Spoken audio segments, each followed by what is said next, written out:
Bismillahirrahmanirrahim. Assalamualaikum warahmatullahi wabarakatuh. Eh, Apa kabar semuanya? Alhamdulillahirabbil alamin. Wassalatu wassalamu ala sayyidina Muhammadin wa ala alihi wa sahbihi ajma'in. Amma ba'du. Qala Allah Ta'ala fi kitabihil karim, a'udzu billahi minasyaitonir rajim. Bismillahirrahmanirrahim. Laqad kana lakum fi Rasulillahi uswatun hasanah. Wa qala Rasulullah sallallahu alaihi wasallam, innama bu'ithtu liutammima makarimal akhlak. Kama qala innamal umamul akhlaqu ma baqiyat fa inhum dhahabat ahlaquhum dhahabu. Sadaqallah walhamdulillah wala haula wala quwata illa billah. Bagaimana kabar semuanya? Sehat? Alhamdulillah. Saat ini saya akan mencoba memaparkan, menyampaikan perihal materi tentang bagaimana menjadi kader yang cerdas tapi berkarakter. Alhamdulillah, puji syukur kita panjatkan kepada Allah Subhanahu wa taala pada kesempatan pelaksanaan kegiatan PLS ini. Kita masih diberikan sehat walafiat oleh Allah Subhanahu wa taala sehingga kita semuanya mampu melaksanakan kegiatan ini dengan sebaik-baiknya. Mudah-mudahan dari mulai acara ini sampai dengan selesai nanti kita tetap mampu melaksanakannya dengan sebaik-baiknya dan mampu mendapatkan ilmu yang bermanfaat yang kemudian akan kita aplikasikan dalam kehidupan kita sehari-hari. Selamat pagi kepada anak-anak sekalian. Semoga seluruhnya kita senantiasa dijadikan oleh Allah Subhanahu wa taala sebagai insan-insan yang memiliki sebuah mimpi ke depan, bagaimana menjadi seorang kader bangsa yang bukan cuma cerdas namun juga memiliki sebuah karakter yang baik, karakter yang mulia. Baik, kita akan mulai materi kita. Sama-sama kita awali dengan basmalah. Bismillahirrahmanirrahim. Semoga dengan kalimat basmalah ini apa-apa yang akan kita dapatkan nanti Allah berikan kekuatan kita untuk bisa mengaplikasikannya. Karena sungguhnya ilmu tanpa sebuah amal seperti pohon tanpa buah, akan sia-sia. Anak sekalian, kita akan saksikan terlebih dahulu sebuah video kisah inspirasi jasa seorang guru, ya, yang mana video ini mudah-mudahan akan menjadi inspirasi buat kita semuanya untuk bisa bagaimana agar tidak melupakan daripada jasa guru yang telah bertahun-tahun membimbing kita, mendidik kita, mendoakan kita. Oke, sama-sama kita simak. Selamat menyaksikan.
Ini motor mau dijual tuh Pak?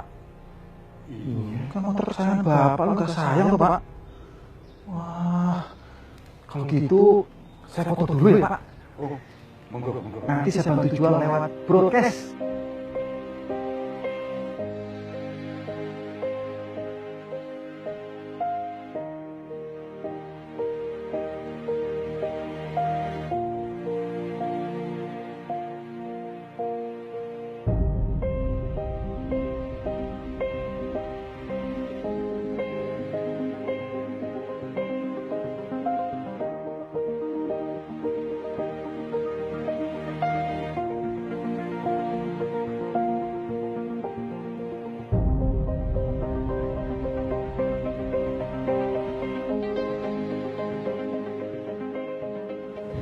Selamat siang, Pak. Selamat siang. Apa kabarnya Bapak sekarang?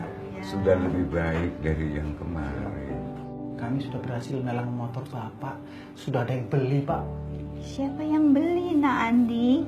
Mungkin Bapak atau Ibu masih kenal dengan beliau ini, Dr. Indra Wiryawan, Pak. Dulu mantan murid Bapak, alumni sekolah kita juga, Pak.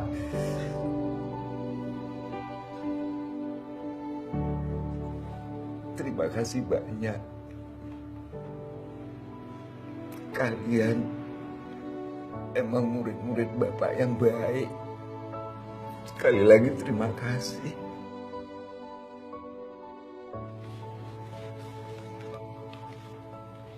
Loh, ini banyak sekali.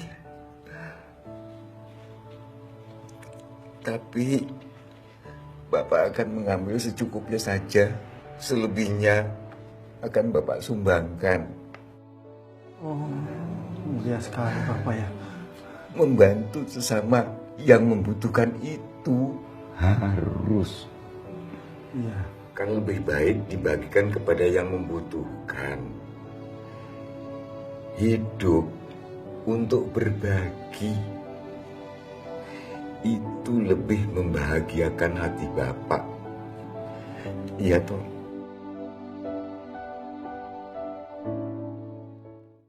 Oke, demikian sebuah kisah inspirasi tentang jasa seorang guru. Artinya apa? Kita bisa lihat bahwa sungguhnya kadang guru itu sendiri tidak bisa membuat dirinya sukses.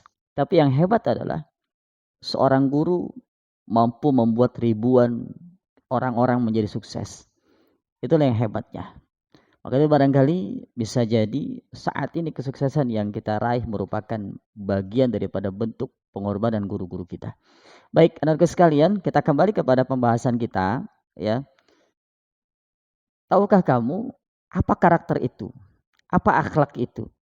Ya mungkin kalau dalam bahasa disebut juga dengan adab, ya. Ini hal yang sangat penting. Dan mungkin kalau ada sebuah pertanyaan begini. Ada dua hal yang penting misalkan. Ada ilmu, ada adab.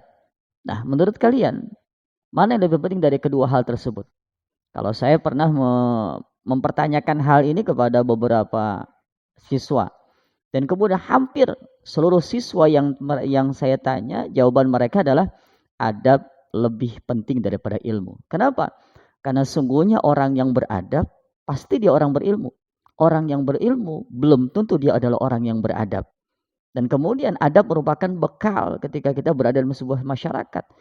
Baik dalam masyarakat ketika tempat kita bekerja, ataupun masyarakat tempat kita tinggal, dimanapun kita berada, akhlak merupakan, adab merupakan salah satu hal yang menjadi dasar kita diterima oleh masyarakat atau diterima oleh orang lain.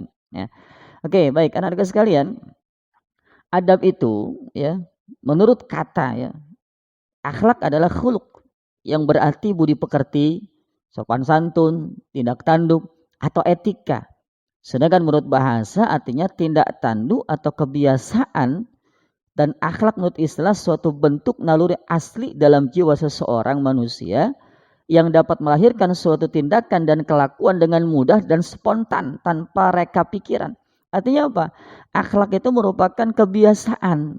Ya, artinya bagaimana bisa jadi sebuah kebiasaan yang positif.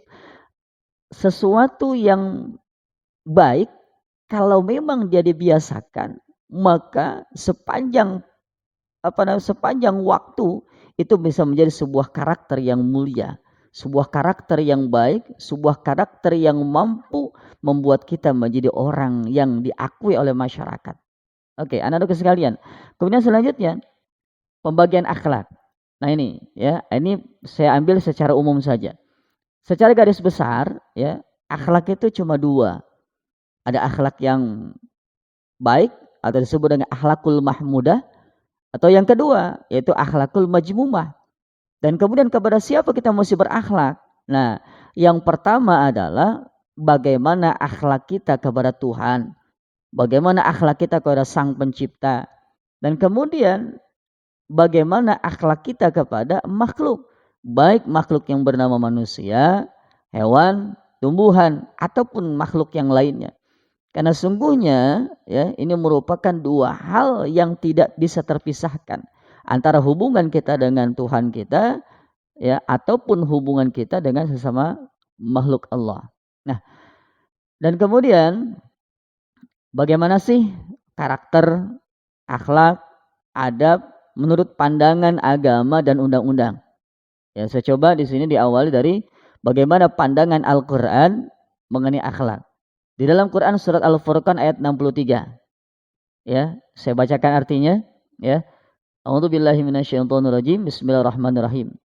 Dan hamba-hamba Tuhan yang Maha Penyayang itu ialah orang-orang yang berjalan di atas bumi dengan rendah hati, dan apabila orang-orang jahil menyapa mereka, mereka mengucapkan kata-kata yang mengandung keselamatan. Inti daripada karakter dalam ayat ini adalah bahwa orang yang berakhlak mulia adalah orang yang rendah hati. Dan ketika ada orang yang melakukan tindakan yang negatif, atau ketika ada orang yang jahil, ada orang yang jahat, maka dia tidak membalas perbuatan jahatnya dengan perbuatan yang jahat pula. Justru dia membalas perbuatan jahat dengan perbuatan yang baik. Ini dari ayat Al-Quran. Kemudian dari hadis Rasulullah SAW dikatakan dalam hadis riwayat Imam At-Tirmidzi nomor 1987 dan hadis riwayat Imam Ahmad, ya, dikatakan bahwa bertakwalah kepada Allah di mana saja kau berada. Ikutilah kejelekan dan kebaikan dengan kebaikan, niscaya ia akan menghapuskan kejelekan tersebut, dan berakhlaklah dengan manusia dengan akhlak yang baik. Nah, dan kemudian ternyata ajaran akhlak itu bukan ada dalam Islam saja. Ajaran akhlak pun terdapat dalam ajaran Kristen dan agama-agama yang lain. Contoh di sini dalam ajaran Kristen, ya, dalam menyebutkan bahwa di dalam kehidupan kita tidak pernah hidup sendiri dan pasti akan saling membutuhkan. Sehingga apa? Sehingga pentingnya ada rasa saling menghormati satu sama lain. Dan Allah memerintahkan kita untuk menaati dan menghormati sesamanya, terutama orang tua kita. Bahkan Allah berjanji untuk memberkati ketika kita menghormati orang tua kita. Dan ternyata semua agama berbicara tentang karakter. Hindu, Buddha, Kristen. Cuma satu barangkali yang tidak bicara tentang karakter. Siapa itu? Paham komunis. Ya. Karena biar bagaimanapun, ya. Jadi kalau semua agama, orang yang beragama ketika dia melakukan sesuatu, maka pedomannya adalah agamanya. Tapi kalau kita lihat komunis adalah orang yang tidak beragama, yang mereka tidak tahu tempat pijakan, tidak ada pedoman, yang kemudian ke depannya dia akan menghalalkan berbagai macam cara untuk mencapai tujuannya. Salah seorang penyair, beliau merupakan seorang ulama juga, pernah mengatakan dalam syairnya, beliau bernama Syauqi Bey dari Mesir. Beliau mengatakan begini, innamal umamul akhlaqu ma baqiyat fa inhum dhahabat akhlaquhum dhahabu. Bahwa sungguhnya berdiri tegaknya satu negara, berdiri tegaknya satu wilayah, tergantung kepada akhlak dan karakter generasi mudanya. Apabila generasi mudanya berkarakter baik, maka negara itu akan ikut menjadi baik. Namun ketika anak mudanya berkarakter jelek, maka hancurlah negara tersebut. Untuk itu barangkali ini patokan besar buat kita. Ini merupakan hal yang sangat harus kita perhatikan. Karena biar bagaimanapun, sehebat apapun kita, setinggi apapun pangkat jabatan kita, sekaya apapun kita, kalau tidak kita berkarakter, maka tidak akan mungkin ada orang yang mau bersama dengan kita. Andaikan pun mungkin ketika dia bersama dengan kita, maka biasanya dia punya sesuatu tujuan. Yang mana tatkala mungkin ketika masa jabatannya habis, ketika kekayaannya berubah menjadi miskin, maka dia akan pergi meninggalkan kita. Makanya hati-hati ketika kamu nanti, ketika kamu sudah selesai dengan pendidikan kamu jadi orang yang sukses, entah kamu jadi seorang dokter, entah kamu jadi seorang pemimpin, maka tinggalkan karakter-karakter yang buruk. Di antara salah satunya apa? Sombong. Ya, karena pemimpin yang sombong, yang congkak, tak ubahnya seperti Firaun. Kenapa demikian? Kehancuran yang akan didapatkan pada akhirnya. Tidak ada satupun manusia di dunia ini yang suka dengan orang sombong. Tidak ada. Makanya barangkali ada dua hal. Ada pemimpin yang ditakuti, ada pemimpin yang dihormati. Kamu pilih yang mana? Mau pilih jadi pemimpin yang ditakuti atau milih menjadi pemimpin yang dihormati? Ya. Jadi justru kita akan merasa sedih ketika ada orang yang takut kepada kita, namun tidak menghormati kita. Naudzubillah summa naudzubillah. Maka pilihlah ketika kamu jadi seorang pemimpin, pemimpin yang dihormati. Kenapa? Dengan sebab kamu memiliki akhlak dan karakter yang baik. Satu hal, kesombongan hilangkan dalam diri kita. Dan kemudian ternyata undang-undang pun berbicara tentang karakter. Undang-undang nomor 14 yaitu undang-undang daripada guru dan dosen, UUGD. Ya. Dikatakan bahwa kedudukan guru dan dosen sebagai tenaga profesional bertujuan untuk melaksanakan sistem pendidikan nasional. Yang mewujudkan tujuan pendidikan nasional itu apa? Berkembangnya potensi peserta didik agar apa? Agar menjadi manusia yang beriman, bertakwa, dan juga berakhlak yang mulia. Itu tujuan pendidikan sebenarnya. Ya, di samping kamu dicetak menjadi kader yang cerdas, tapi ada sebuah kewajiban yang lain. Apa itu? Kader yang berkarakter. Gitu ya. Ini merupakan satu hal yang sangat penting. Kita akan bicara, kalau kita bicara tentang karakter kepada Allah, kepada Tuhan, apapun agama kita, maka sebenarnya prinsipnya adalah bagaimana kita menjalankan kewajiban-kewajiban kita kepada Tuhan yang Maha Esa. Bagaimana kita menjalankan kewajiban-kewajiban sesuai dengan keyakinan kita masing-masing. Itu sebenarnya pokok. Dan kemudian kita meninggalkan semua apa yang dilarang daripada agama kita. Itu merupakan pokok daripada bagaimana kita berkarakter, berakhlak kepada pencipta kita. Nah kemudian yang akan lebih kita bahas di sini adalah, kita kedepankan adalah, itu bagaimana kita berkarakter kepada orang tua dan juga kepada guru. Kenapa? Karena dua insan ini, dua sosok ini, merupakan yang akan sangat berpengaruh dalam kehidupan kita. Dua sosok ini yang nanti akan menjadi penyebab wasilah di mana keberhasilan kita. Tidak ada satupun seorang anak yang bisa sukses tanpa ada orang tua di belakangnya. Tidak ada satupun daripada murid yang sukses tanpa ada guru yang hebat di belakangnya. Baik, anak-anakku sekalian, langsung saja kita lihat. Yang pertama adalah bagian berakhlak kepada orang tua. Orang tua adalah orang yang telah melahirkan kita, membesarkan kita, kemudian mereka membiayai sekolah kita, menjaga kita, yang tidak akan pernah tergantikan oleh apapun itu. Tadi dalam kisah yang tadi, ya, misalkan ada kamu, nanti kamu sudah sukses, kemudian kamu katakan punya niat yang baik, memberangkatkan orang tuamu haji, memberangkatkan orang tuamu umrah, atau mungkin kamu memberikan rumah, atau kamu ajak orang tua kamu jalan-jalan, atau apapun itu. Ya, ternyata itu pun belum dapat dikatakan sebagai anak yang berbakti kepada orang tuanya. Bahkan Sayyidina Ali pernah berkata kepada Rasulullah SAW, "Wahai Rasulullah, bagaimana cara seorang anak yang berbakti kepada orang tuanya padahal dia tidak memiliki apapun?" Karena Rasulullah menjawab, "Sam'an wa ta'ah." Artinya apa? Berbakti kepada orang tua adalah bagaimana kita mendengarkan perintahnya sepanjang perintahnya tidak menyalahi perintah agama, dan wata'ah, dan juga taat kepada apa yang diperintahkannya. Nah itu ya, itu bagiannya. Dan kemudian dikisahkan bahwa ada seorang sahabat bertanya, "Aku sudah menggendong ibuku melaksanakan tawaf. Apakah ini sudah termasuk bagian daripada aku berbakti kepada orang tuaku?" Kemudian sahabat menjawab, "Belum. Andaikan seluruh daging yang ada dalam tubuhmu kau berikan kepada orang tuamu, itu belum dianggap sebagai anak yang berbakti kepada orang tuanya." Baik, anak-anak sekalian, langsung kita lihat bagaimana berakhlak kepada orang tua. Yang pertama adalah mentaati apabila diperintahkan. Sami'na wa ta'na. Dengar dan taati. Sudah tidak ada alasan lain, alasan apapun, kecuali mungkin ketika kamu sedang berhadapan dengan Tuhanmu. Kalau dalam Islam mungkin ketika kamu sedang sholat. Sholatnya sholat fardu, sholat wajib. Ketika orang tua mau panggil, maka ada adab dan etikanya. Maka keraskan bacaanmu. Tapi tatkala ketika kamu sedang melaksanakan aktivitas yang sunnah, bahkan yang mubah, atau mungkin sedang sibuk main HP, segala macamnya. Ketika orang tua mau panggil, maka cepat, segera penuhi panggilannya. Kemudian yang kedua apa? Tidak membantah perintah keduanya. Ya, tidak membantah. Tidak mengatakan, jangan, tidak, lagi sibuk. Tidak. Seorang anak tidak berhak. Bahkan andaikan kita melakukan itu, maka kita sudah termasuk daripada bagian anak yang durhaka kepada orang tua. Kemudian yang ketiga, bertutur kata yang baik dengan cara lemah lembut, tidak membentak.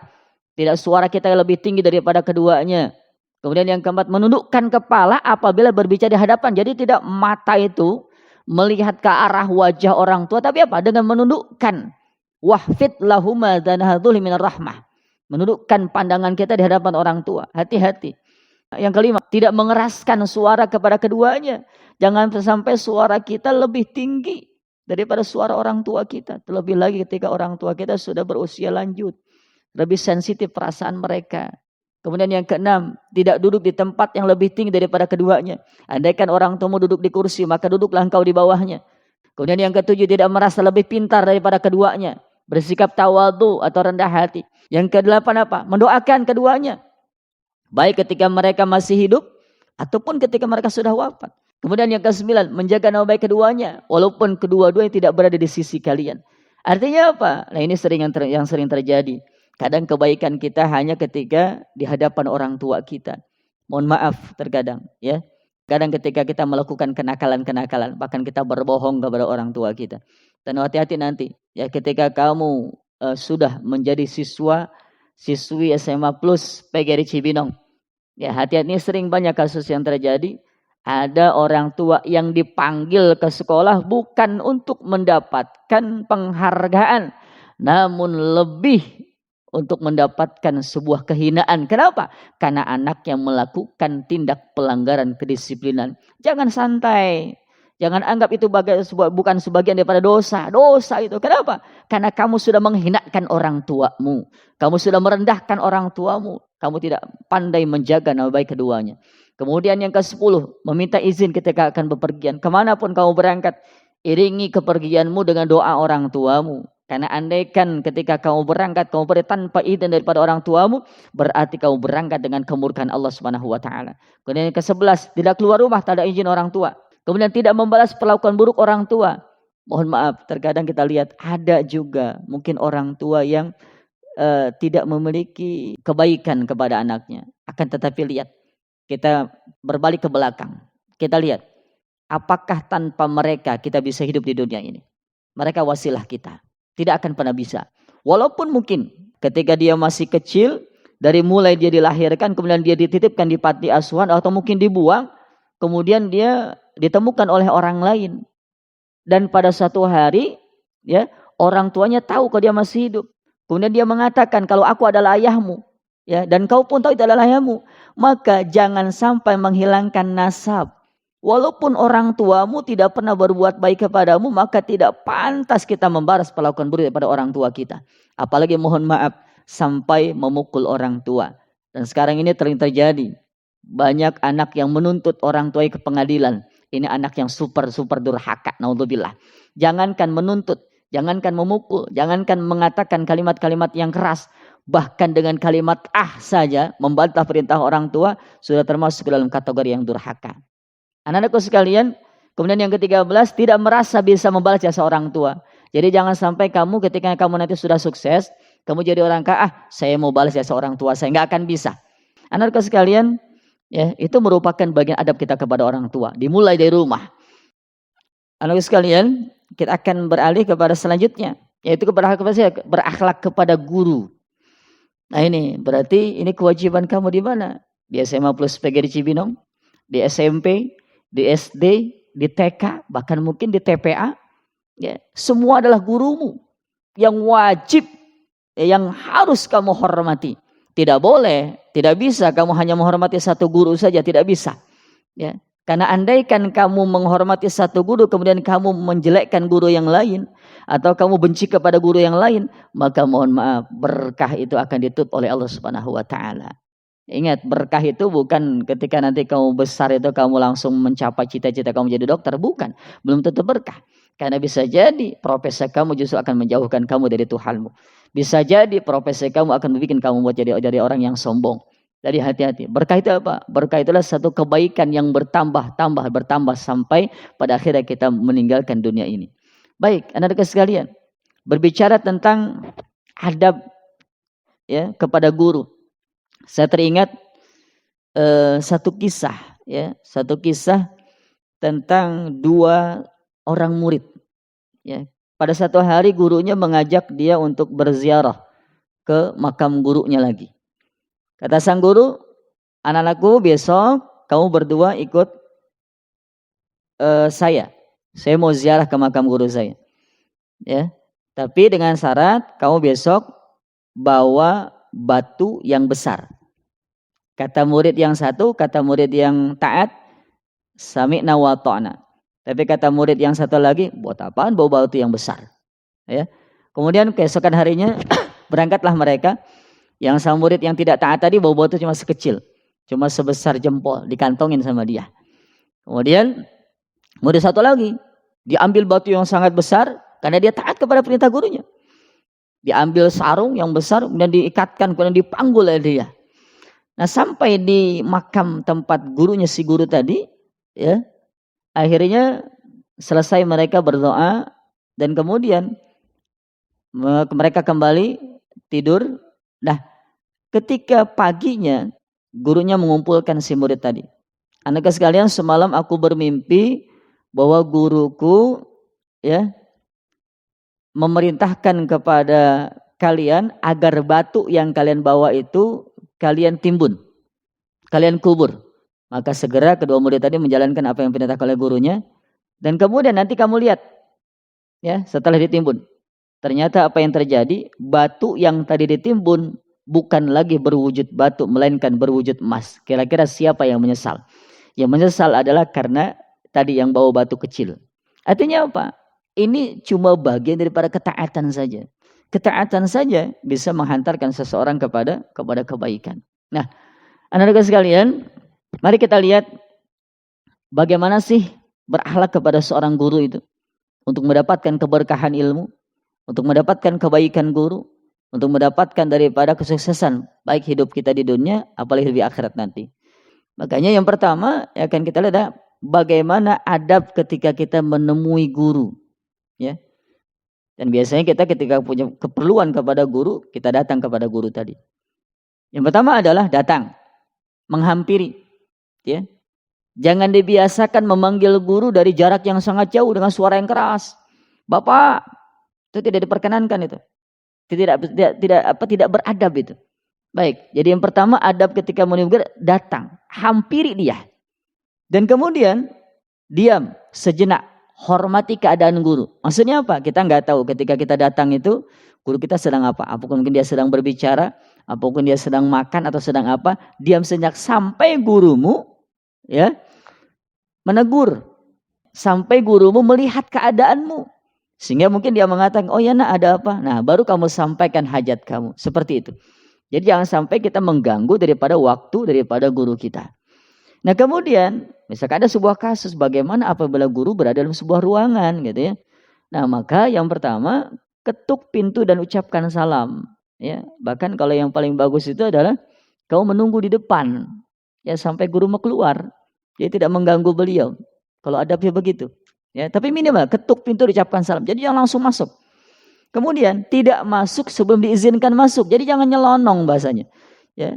Jadi jangan sampai sebelum diizinkan kamu sudah masuk. Jangan. Itu sul adab. Ya, ingat ya. Ini kita ada akhlak, ada ilmu akhlak. Jadi kalau kamu ketuk pintu, ucapkan salam, belum dijawab, belum diizinkan masuk, kemudian kamu masuk, itu sul adab, jelek adab. Ya. Dan kemudian yang ke selanjutnya apa? Berbicara dengan lemah lembut, sopan, sambil menundukkan kepala. Ya. Jadi bicara lemah lembut, sopan, nundukkan kepala. Ini kadang tidak, Masya Allah, suara kita keras. Kadang mungkin tidak sambil tertawa. Ya, akan bahkan kepala kita pun tidak tertunduk. Sambil mengadahkan tangan kita. Naudzubillah, hati-hati. Ini kita bicara adab. Kemudian selanjutnya tunggu. Ya, sampai guru itu berdiri. Artinya apa? Ketika memang keperluannya misalkan kamu diminta untuk memanggil guru gitu ya. Ya, misalkan gini, misalkan ada guru A meminta kamu untuk memanggil guru B, ya. Jadi ketika kamu sampai kepada si guru B tadi, Bapak atau Ibu mohon maaf tadi guru A memerintahkan kepada saya untuk memanggil Bapak. Ya, artinya jangan kamu ketika kamu berbicara seperti itu kemudian kamu tinggalkan. Tidak, kamu tunggu sampai dia berdiri. Ya, sampai dia mau berjalan. Misalkan kata gurunya, "Oh ya, baik nanti saya ke sana." Nah, tunggu dia. Dampingi. Dan kemudian ketika pada saat kamu mendampingi, jangan berjalan di depan. Jangan berjalan di sampingnya, tapi berjalanlah di belakangnya. Gitu. Ya, jadi ketika berjalan di depan gurumu, jangan di depan atau di samping, kecuali dia menginginkannya atau mungkin ada keperluan, misalkan untuk menjaga, ya, untuk melindungi, itu baru boleh. Kenapa lagi? Hantarkan guru sampai ke tempat yang dituju, sampai ke tempat guru A tadi misalkan, hantarkan. Kemudian selanjutnya meminta izin setelah melaksanakan tugas untuk melanjutkan tugas kembali. Artinya apa? Ketika kamu sudah hantarkan kepada guru B, maka sudah selesai bertemu antara guru A dan guru B, kamu minta izin. Bapak, Ibu mohon maaf karena tugas saya sudah selesai, saya boleh kembali ke kelas saya boleh kembali melanjutkan tugas saya. Nah, pasti dia akan dikatakan, oh silakan nak, terima kasih. Nah, baru kamu pergi. Nah, itu ya. Dan ketika kamu pergi itu, hati-hati ya. Jangan sampai ketika kamu langsung membelakangi, jangan langsung berbalik badan. Tapi kalau bisa kamu agak mundur dulu jalannya ke belakang. Setelah agak jauh sedikit baru kamu berjalan seperti biasanya. Nah, sekarang bagaimana ketika ada bertemu, kamu lagi jalan, kemudian berpapasan dengan guru kamu. Nah, caranya adalah yang pertama ucapkan salam, ya, atau menyapa salam, assalamualaikum, atau mungkin selamat siang Pak. Selamat pagi Pak, selamat pagi Ibu, ya. Dengan apa? Dengan sopan, dengan kalimat yang rendah hati, dengan kalimat yang lemah lembut. Kita akan buat ini sebagai hal yang biasa di sekolah kita. Yang mudah-mudahan apa? Berharap ke depan karakter ini akan benar-benar terbentuk sampai kamu nanti dewasa dan terbiasa, maka insya Allah kamu akan menjadi orang yang dihargai. Jadi menjadi orang yang dihargai itu bukan dengan kita memperkenalkan diri siapa saya, tapi biarkan orang mengenal siapa saya. Setelah itu apa? Salam kamu ucapkan, diam. Ya, tidak melanjutkan obrolan kepada teman atau menghentikan aktivitas. Atau misalkan gini, guru kamu sedang berjalan, ya, kemudian kamu sedang ngobrol di depan kelas oleh teman-teman kamu. Ya, ketika guru kamu lewat, ya, berpapasan dengan kamu hentikan, jangan ngobrol. Ya, jangan cuma sekedar menyapa. Ketika dia sudah berlalu dari kamu, baru kamu akan lanjutkan kembali obrolan kamu. Gitu ya. Kemudian bersalaman sesuai dengan aturan. Ya. Nah, kalau mungkin yang sebenarnya sih gitu ya. Setelah ada dua hal. Ada yang namanya ta'adub, ada yang namanya tabarruk. Ta'adub itu adalah ketika kamu mencium bagian atas daripada tangan guru kamu. Ini kondisional ya, apakah guru perempuan atau laki-laki. Ya, kalau sesama mahram silahkan. Dan kemudian tabaruk adalah mencium tangan bagian telapaknya yang putih, perut tangan itu. Itu namanya tabaruk, mengharapkan keberkahan. Ta'adub itu yang atas, beradab berarti. Ya. Atau mungkin kalau pandemi sekarang ini ya mungkin dengan cara seperti salaman budaya Jawa, itu dengan mengangkat tangan, menyatukan kedua tangan dan tetap badanmu agak membungkuk seperti itu. Ya, jadi ta'adub. Jadi bersalam sesuai dengan aturan. Ya, kita masing-masing punya aturan, masing-masing punya ajaran. Jadi silahkan ya. Tapi ingat ya, kalau kepada gurumu maka gunakan adab yang baik. Hati-hati. Kemudian yang keempat, menundukkan kepala, merendahkan diri. Ya, jadi ketika kamu berbicara tadi hampir sama dengan orang tua. Kenapa? Karena mereka memang adalah orang tuamu. Ya, menundukkan kepala, merendahkan diri. Dan kemudian ketika guru pergi tidak membelakangi, tadi yang saya sampaikan pada pembahasan di awal, tidak membelakangi, tapi menghadap ke wajah guru. Nah, kemudian adab apabila ada guru yang melintas di hadapan, ini kan seringnya berdiri dan menundukkan kepala sebagai tanda ta'zim kita. Kemudian apa? Menghentikan aktivitas. Tadi mungkin saya katakan kita mungkin lagi bercanda dengan teman, berhenti, jangan lanjutkan. Ya, jadi jangan cuekin tuh guru gitu. Itu pun bagian daripada ilmu, jangan salah. Belajar itu bukan cuma di kelas. Tapi belajar itu bagaimana kita mengaplikasikan langsung di lapangan. Itu belajar. Maka tadi ilmu tanpa amal seperti pohon tanpa buah percuma. Ya, enggak jadi apa-apa. Maka ilmu dengan amal itu dua hal yang tidak bisa terpisahkan. Ya, apa? Mengucapkan salam, menyapa sama. Kemudian apa? Tadi hampir sama, tidak membalikkan badan selama guru masih tampak dalam pandangan. Inilah yang sulit barangkali. Ya, jadi ilmu itu mungkin lebih mudah, tapi beradab jauh lebih sulit. Kunci sukses adalah bagaimana kita beradab kepada orang tua, bagaimana kita beradab kepada guru. Nah, kemudian ini juga satu hal yang tidak kalah penting, bagaimana adab dalam proses pembelajaran. Ya, yang pertama adalah ketika guru datang, maka sudah berdiri. Pak, kayak SD aja, tidak. Ini adabnya. Ya, ketika gurumu datang, kamu sambut. Kamu sambut dengan apa? Dengan senyuman, dengan salam. Itu adab, itu belajar, itu ilmu. Ya, jadi kalau kamu sudah melakukan itu, berarti kamu sudah menjadi orang yang berilmu. Jadi kamu justru ketika semakin dewasa harus semakin baik. Harus semakin benar karakternya. Bukan guru itu butuh dihormati. Bukan guru itu gila hormat. Tidak. Tapi kebutuhannya bukan untuk guru, tapi untuk kamu. Gitu ya. Dan kemudian murid duduk kembali ketika dipisahkan oleh guru. Oke, silakan nak duduk kembali, duduk. Kemudian kemudian apa? Murid duduk dan diam dalam keadaan rapi tanpa mengeluarkan suara. Ya, ini adab. Hati-hati. Berat memang. Sangat sulit memang, tapi hasilnya akan luar biasa. Kenapa? Ketika diperintahkan, maka berdoa dengan khusyuk dan khidmat. Jangan main-main. Ya, kemudian murid mengucapkan salam dengan pun ta'dim. Assalamualaikum warahmatullahi wabarakatuh. Gitu ya. Kemudian murid menyimak, mendengarkan apa yang disampaikan dengan khidmat. Mendengarkan, enggak ngobrol. Ya, tidak saling melempar benda atau mungkin sambil memainkan apa ya, memainkan kertas, apalagi mohon maaf sambil buka HP, naudzubillah. Ya, jadi ketika gurumu menyampaikan materi, kamu sibuk. Ya, kamu sibuk menulis sesuatu. Ya, gurumu seolah tidak kalah penting daripada kamu. Padahal ketika saat itu kamu di kelas, ketika ada gurumu, maka gurumu adalah orang yang paling penting di situ. Tidak ada yang lain. Ya, maka tidak boleh berkomunikasi sedikit pun. Ya, kecuali nanti ketika pada saat guru memberikan kesempatan kepada kamu. Dan kemudian ketika ada keperluan, maka murid minta izin kepada guru. Tapi minta izinnya pun satu, tidak memotong pembicaraan, meminta izin dengan bahasa yang lemah lembut. Ketika di dalam terdapat guru, ketika meminta izin dengan bahasa yang lemah lembut, dan ketika diizinkan baru kamu keluar. Ya, kemudian tadi ingat, ketika kamu berjalanlah dengan santun. Berjalan dengan adab, dengan agak sedikit membungkukkan badan kamu. Seolah-olah kamu adalah orang yang sangat tawadhu, insyaallah. Dan kemudian ketika nanti kamu akan masuk lagi, ya, masih ada guru kita dalam, ya, maka menunggu dulu dengan sabar di luar. Ya, jangan kamu langsung dorong pintu. Minimal kamu ketok pintu, ucapkan salam. Ketika dipersilakan masuk, baru kamu akan harus masuk. Kemudian pada saat guru selesai pembelajaran, bagaimana? Semua murid kembali berdiri dan ucapkan terima kasih. Kenapa? Karena seolah-olah kita telah diberikan satu kebaikan oleh guru kita. Kemudian murid tidak duduk sampai guru keluar dari ruangan. Nah itu, inilah adab. Memang kayaknya sulit ya, tapi alhamdulillah.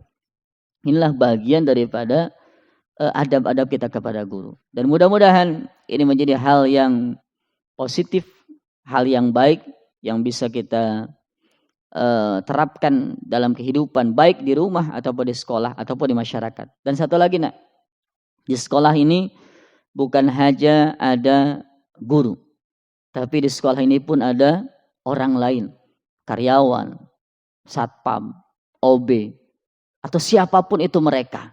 Awas hati-hati, jaga sikapmu, jaga karaktermu, apalagi mereka lebih tua darimu. Hormati mereka, ya. Jangan sampai engkau merendahkan karena pekerjaannya. Jangan sampai karena ketika engkau sekolah kamu bawa mobil, kemudian tiba-tiba kamu berperilaku yang tidak beradab. Na'udzubillah, itu tandanya kehinaan dirimu. Hati-hati. Ya, begitu itu barangkali mudah-mudahan Allah jadikan kalian semua murid-murid yang memiliki keberkahan ilmu, murid-murid yang mampu menjalankan ilmu, menjalankan perilaku, menjalankan adab dengan sebaik-baiknya. Dan semoga Allah jadikan kita semua orang-orang yang berakhlakul karimah. Demikian, mudah-mudahan apa yang disampaikan bermanfaat. Khusus buat saya pribadi, saya pun bukanlah orang yang sempurna akhlaknya. Sama, saya pun sedang belajar dalam proses bagaimana mendidik diri saya untuk menjadi orang yang berakhlak dan orang yang beradab. Mudah-mudahan Allah jadikan kita selamat dunia akhirat. Sekian dari saya. Billahi taufiq wal hidayah. Tetap jaga kesehatan, tetap jaga diri kalian, jaga iman, jaga imun. Wassalamualaikum warahmatullahi wabarakatuh.